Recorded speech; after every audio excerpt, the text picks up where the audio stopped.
Estábamos hablando de la autonomía y cómo poder ayudar a desarrollar la autonomía en los chicos, en los niños, en los adolescentes.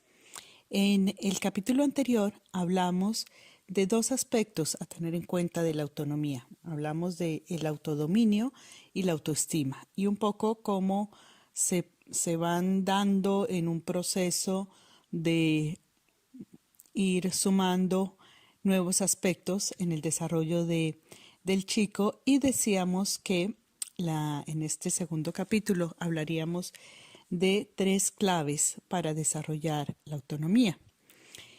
Estas claves nos referimos a 3 aspectos de la vida que son fundamentales de mantener en equilibrio en la personalidad, en el funcionamiento vital de una persona.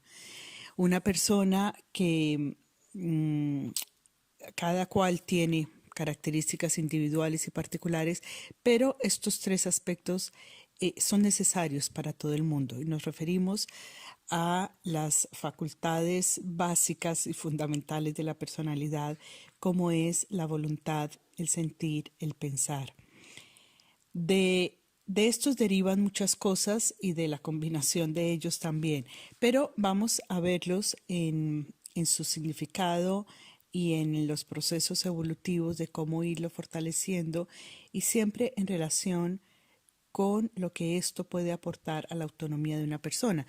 Cuando vemos la autonomía como un resultado final, que nunca es final, o sea, es un proceso de nunca acabar, pero como una meta, nos imaginamos una persona que tiene una capacidad de dominio de sí misma, de poder enfocar sus impulsos, sus emociones, sus ideas, dirigirlas, darles un sentido, poder coordinar lo que necesita, las acciones, saber cómo, en qué momento, para dónde. Y tiene los recursos a nivel de esa voluntad que enfoca, que dirige y que lo lleva a hacer, a nivel de la emoción y del control adecuado de sus emociones, de la interacción adecuada con sus emociones internas y externas, porque cuando, por ejemplo, hay emociones muy intensas que pueden frenar, como el miedo, la angustia o la sensación de inseguridad, pues esto va a frenar la autonomía de una persona. Como también si las emociones son muy intensas en el sentido que la persona es exageradamente emocional, no tiene un control de sus emociones, entonces estas emociones le arrastran y por lo tanto tampoco es autónomo en el sentido de poder tener un autodominio y una control adecuado de esa emoción. O sea, no hay autodominio ni hay autonomía cuando somos dependientes afectivamente de otros o de situaciones o de cosas, porque esto nos va a dominar. No estamos nosotros dominándolo, sino que esto nos va a dominar.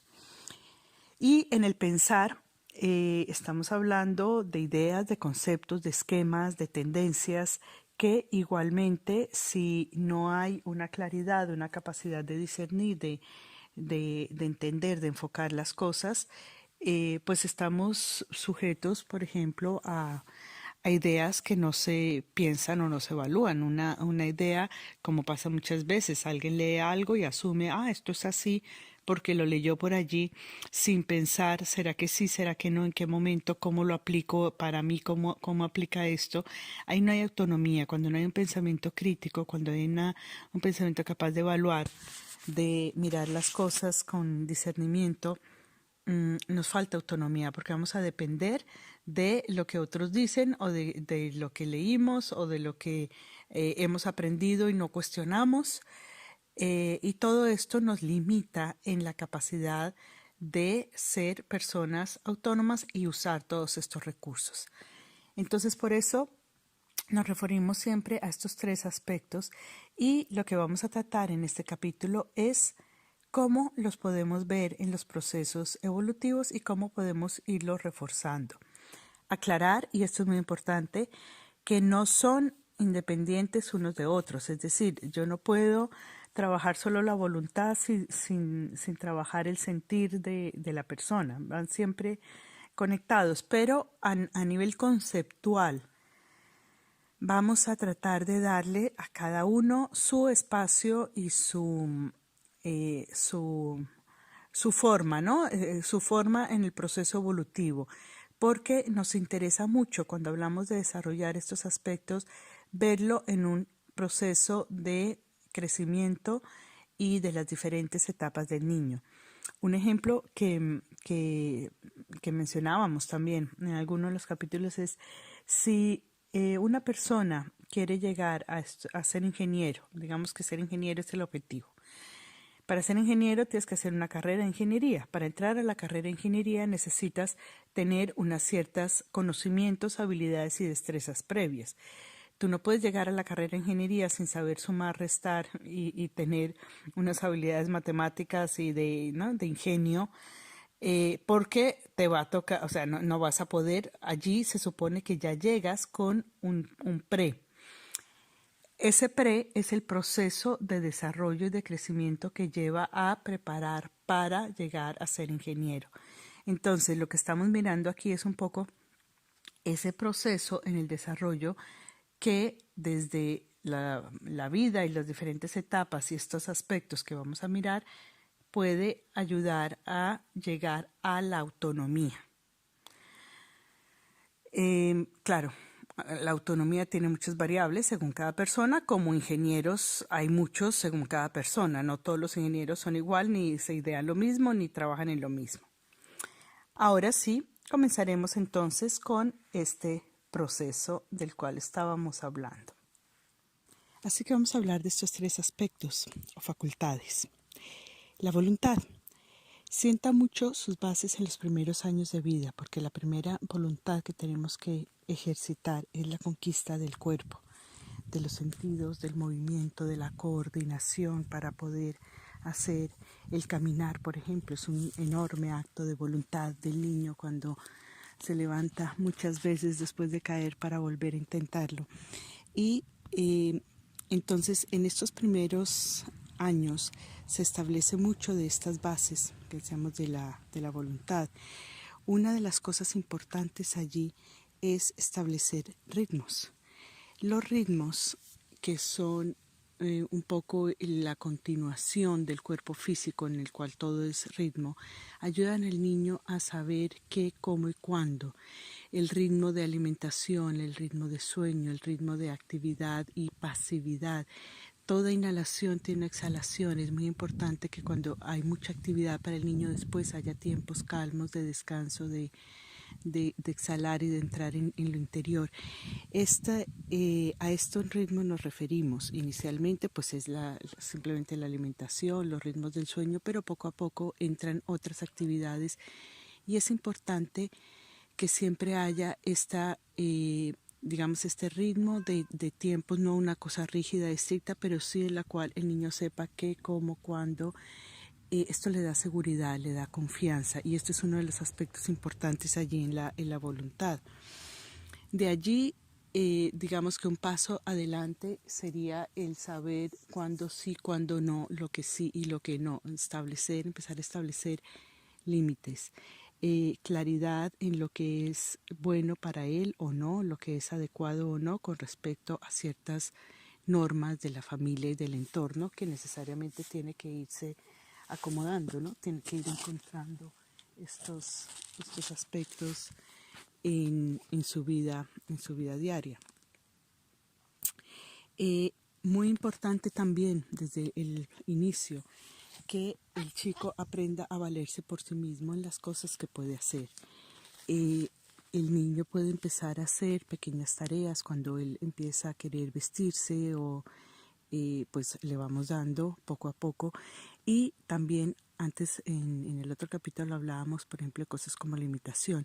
No es simplemente soltarlo a que haga, es primero que pueda imitar, que vea cómo. Cuando él ve cómo, sea porque se lo indicamos o sea porque alguien más lo está haciendo. Cuando hay otros hermanos, otros niños alrededor, pues él ve y trata de imitar. Pero si no le indicamos cómo, las primeras veces hacerlo con él y poco a poco el niño va a ir asumiendo esto y llega un punto en que también lo pide y hay que dejarle esos espacios seguramente es mucho más lento que si nosotros lo hacemos, si hay que ir a la escuela. Claro, a los padres les entra el afán de que hay que salir en 5 minutos y el niño se lleva 5 minutos en abotonarse 3 botones. Pero esos tiempos hay que preverlos para darle a él la posibilidad de que haga por sí mismo, porque allí se está sembrando la capacidad de, o sea, la sensación de yo puedo hacer, me puedo valer por sí mismo, hay cosas que logro, y por eso el niño pequeño, todavía en estas edades y hasta los 2, 3, 4, hasta 5 años, están tan satisfechos de lo que logran hacer por ellos mismos. Esto que para el adulto son pequeñeces, para ellos son conquistas enormes, cada conquista en su movimiento, en su motricidad gruesa, en su motricidad fina, en poder saltar unos centímetros más arriba, en poder lograr pequeñas habilidades en el juego o en las actividades manuales. Todo esto son elementos en los cuales podemos estar educando la voluntad cuando le damos al niño la posibilidad de hacer, de valerse, de lograr. Entonces, ahí entra otra habilidad muy grande del adulto y es hasta dónde ponerle el reto, o sea, hasta dónde apoyarlo cuando definitivamente la tarea es muy difícil, le queda grande. Está bien que intente un poco, pero si la deja porque no pudo, porque fue muy difícil, la sensación que queda es de frustración. No puedo, no soy capaz, esto no es para mí, esto es solamente para los grandes. Pero como no hay todo este análisis, lo que queda es una sensación, no puedo, no soy capaz. Entonces, estas tareas que ejecutan los niños, decíamos, imitar, o sea, que vean cómo, que vayan haciendo de a pocos, que vayan conquistando su habilidad de hacer, que haya un poco de reto, un poco de exigencia, pero también que haya ayuda cuando se necesita para que las cosas se puedan realizar. El abandonar y la frustración no es buena compañía para la autonomía, ¿no? Entonces, el darle ese empujoncito, el ayudarlo a que logre, a que vaya un poquitito más allá, que lo intente una vez, mira, voy a ayudarte un poquito con esto por aquí, por allá.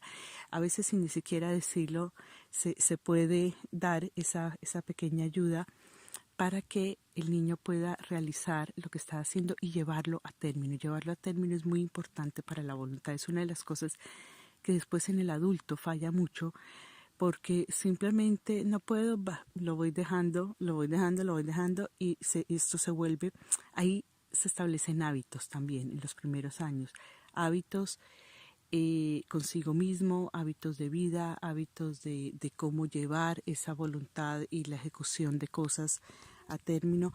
Todos estos son aspectos en los cuales podemos ir ayudando. Entonces el apoyo es crucial, pero el apoyo no es hacer las cosas por él y no es tampoco hacerlo sentir incapaz, como decir, pero como no eres capaz, pues yo lo hago. No, el apoyo es un poquito y dejarle a ver hasta dónde él puede, o entre los dos hacemos. Esto es válido. Entre el adulto y el niño hacemos algo, es perfectamente válido, el niño lo acepta muy bien, pero él tiene todavía su espacio de algo por hacer.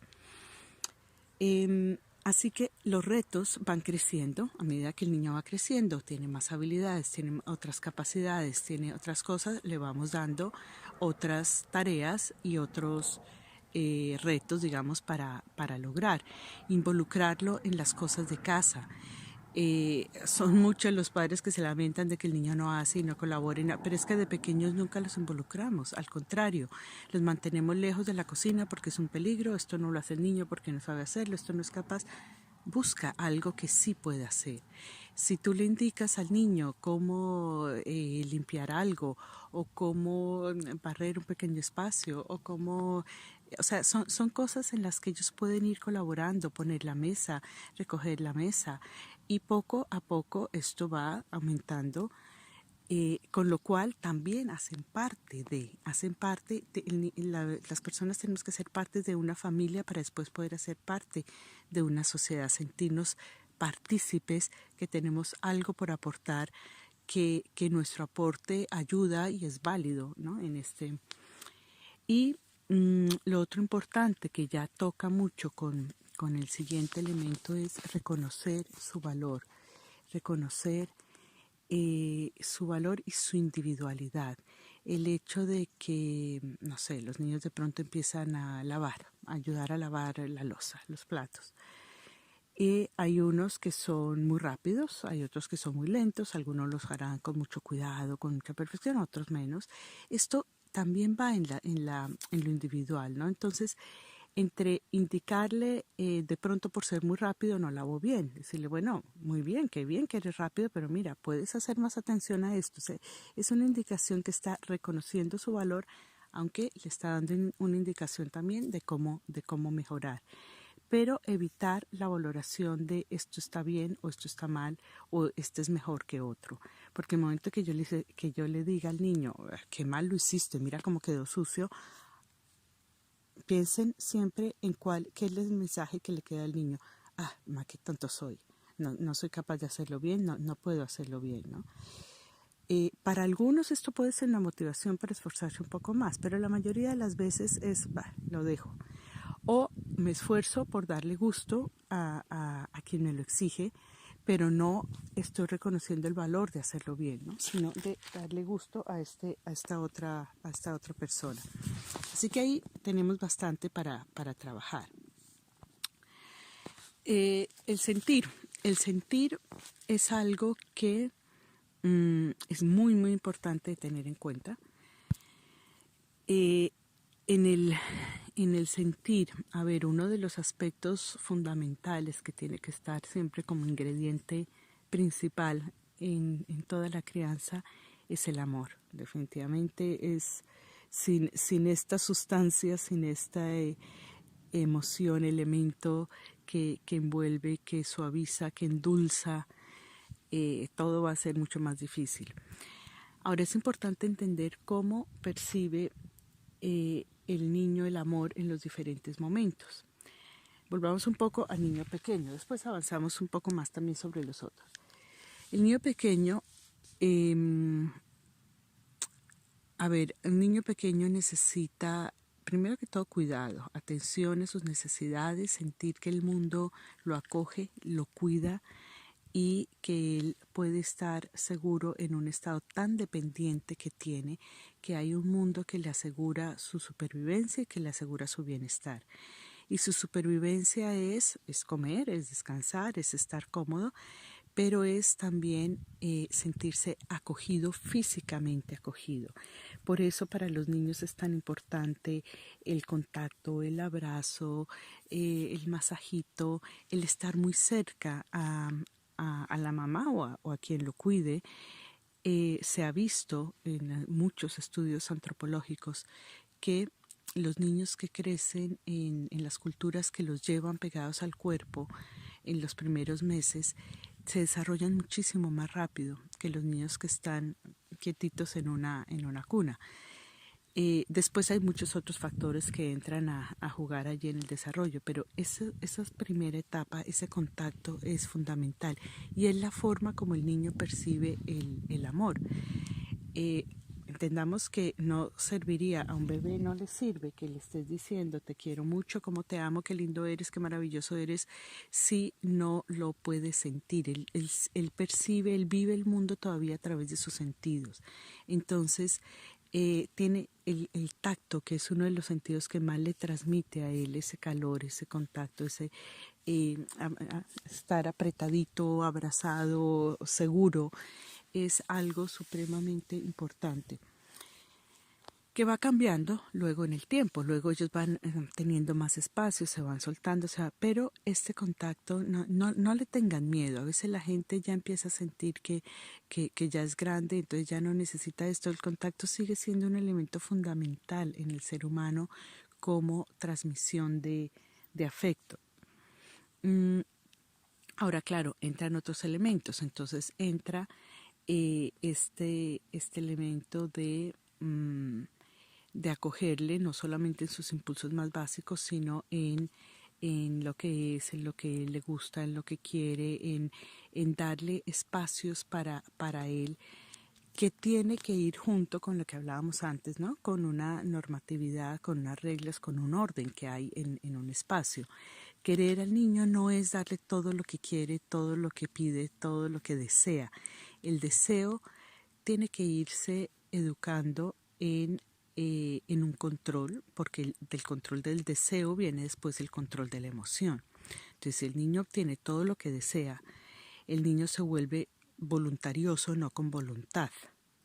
La diferencia es, el voluntarioso está completamente impulsado por el deseo y el deseo lo domina. No puede dominar el deseo y controlar, bueno, ahorita no, esto sí, esto no, esto se puede, esto me lo van a dar, estoy feliz, esto no me lo dan, entonces saco pataleta. Esto es una persona voluntariosa, una persona que no tiene ningún control, autodominio sobre sus impulsos. La voluntad, en cambio, te va indicando, bueno, esto en este momento sí, en este momento no, puede que lo desee mucho, que lo quiera mucho, pero hay momentos para esto o hay situaciones en las que sí y las que no. Y si no se puede, pues no me voy a morir por eso, ni voy a hacer pataleta, ni esto, por eso la regla, el ritmo, o sea, todo tiene que ir en conjunto, ¿no? No es acoger al niño, estar atento a sus necesidades, a que esté bien, a que esté alegre, a que tenga sus espacios de juego, de expresión, de todo eso. No significa que hace lo que quiere, como quiere, cuando quiere, sin aprender a regular eso. Porque si no lo aprende a regular, va a sufrir mucho porque el mundo tiene una norma, unas reglas y convive con otros. Y la gente luego no va a aceptar que esto va como él quiere. Entonces, este manejo de los impulsos, amoroso, tranquilo, dentro de una normatividad, va muy de la mano de ir aprendiendo a expresar, identificar lo que siente, lo que le pasa, sus emociones posteriormente. Ahora, la parte emocional entra a ser particularmente importante como vivencia del ser humano en el segundo septenio, a partir de los 7, 8 años, cuando el niño deja esta fase puramente infantil donde todavía el sentimiento es muy externo, ¿no? Es muy lo que se vive desde afuera, lo que están expresando los otros, que él lo recibe. Esto lo explicábamos en la sesión anterior. A cuando empieza, por decirlo de alguna manera, a sentirlo adentro, ¿no? Ese sentimiento se produce dentro, se mueve adentro y es muy intenso. Esa etapa es muy, muy importante de que ese sentimiento sea acogido. ¿Qué pasa? Es muy normal que, claro, el chico ya está un poco más grande, o sea, alrededor de los 9 años, esto es de una intensidad enorme. Entonces uno dice, bueno, pero ¿por qué lloras? Pero qué bobada, pero ¿por qué te pones así triste? Pero, ¿no?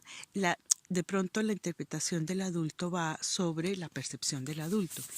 Pero esa vivencia del niño en ese momento es tremendamente importante. O sea, lo que tenemos que entender es que su mundo es esa emoción en ese momento. Entonces, despreciar su emoción o decirle que no es importante o que es una bobada o que no sienta eso, pero ¿por qué te pones triste? Porque tuviste una pelea, pero ¿qué importa? Ya tendrás otros amigos, ya habrá. Todo eso es desconocer completamente lo que él está sintiendo. Entonces lo importante allí es acogerlo. Acogerlo significa, porque es que la emoción tiene que ser acogida, la evolución de la emoción es poder acoger la emoción del otro, ¿no? Poder entender esa intensidad que está viviendo, esa dolor que siente, o la tristeza o la furia que siente, y ayudarle a expresarla, a darle vías de expresión. A veces puede ser decirlo, pero es una de las más difíciles, incluso para los adultos. Es muy difícil expresar verbalmente las emociones. Entonces es bueno darle otras vías. En el niño más pequeño, generalmente pintar o hacerlo con una cosa plástica, ¿no? Una arcilla en la mano, para que le dé forma, para que le dé, ayuda muchísimo a expresar, que pinte la rabia, que pinte la furia, que pinte el miedo, y os vais a sorprender de las cosas que salen allí, ¿no? En lo que el niño pinta. Más adelante ya puede darle un poco más de expresión, de forma de, no necesitamos que haga, o sea, que dibuje un monstruo de ciertas características, no. El miedo puede ser un rayón oscuro en la hoja que además la traspasa de la intensidad que tiene. Em, Poco a poco entran otras formas de expresión y la pintura puede tener ya más elementos. Si vemos en los colores y en las formas y en las cosas que expresa, o inclusive simbolismos más adelante.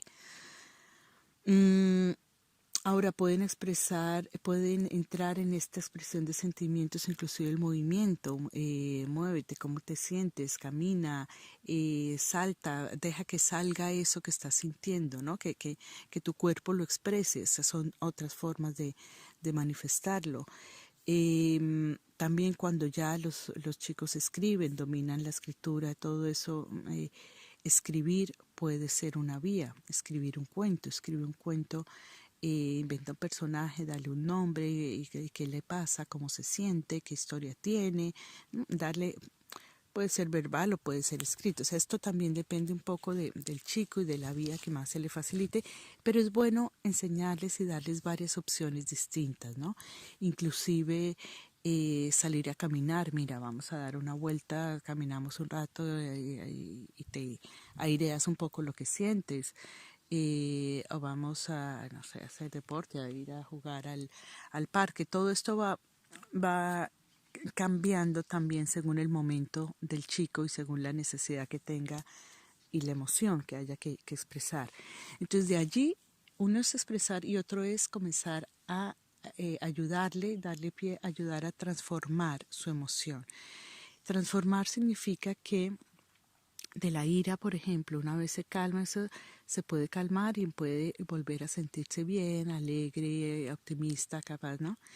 Que de la tristeza, una vez suelta la tristeza, la vive, o sea, hay que vivirla, son cosas que están ahí y no se puede tampoco evitar ni guardar, y lo que muchas veces nos enseña la vida, porque nadie nos enseñaba a manejar las emociones, es a mirar para otro lado y no prestarle atención.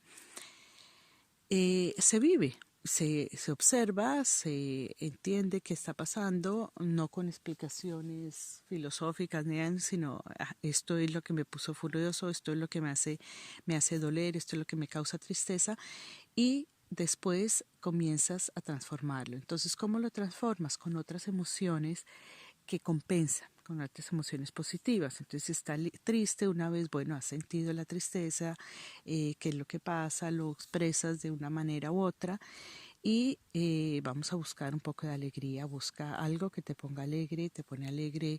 Ir al parque, pues vamos al parque para que juegues.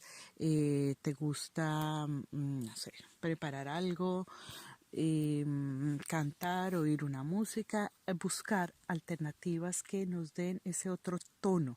Las emociones son energía que se mueve y se puede transformar. Entonces hay que darle ese otro tono que compensa lo que había allí. Y de esta manera, lo que estamos transmitiéndole es, una cosa muy importante con las emociones, que las emociones le están dando también identidad, ¿no? Lo que yo soy se va definiendo mucho desde lo que yo siento, cómo lo siento, porque eso también da un punto de interacción con el mundo, ¿no? Ya un poco más grande, en el adolescente, por ejemplo, la emoción, tenemos una emoción que ya hay un dominio mínimo, de un reconocimiento mínimo de sus emociones, un dominio mínimo, pero son emociones todavía muy intensas, muy turbulentas. Toda esta parte de la identidad se está moviendo allí con gran fuerza de la validez, lo válido de lo que yo soy o no soy, lo que siento o no siento, cómo lo expreso. Sigue siendo supremamente importante validar que está bien, no hay nada mal en sentir en diferentes emociones, y que lo importante es aprender a mirarlas, entenderlas y transformarlas, usarlas de alguna manera positiva. Por eso el arte en todo este segundo septenio y tercer septenio es tan importante como vía de expresión, de sublimación, de transformación. Em, pero también está todo este elemento de identidad, ¿no? De lo que yo soy en relación con lo que siento, con cómo me percibe el otro, cómo me acepta o no me acepta. Esta parte de aceptación es fundamental allí. El sentirse no aceptado por sentir algo es una herida profunda para el ser humano. El sentirse inadecuado por cómo siente o cómo vive las cosas, estas son cosas que causan heridas profundas. Entonces, importante mover la conciencia en este sentido, ¿no? Poder ver, entender lo que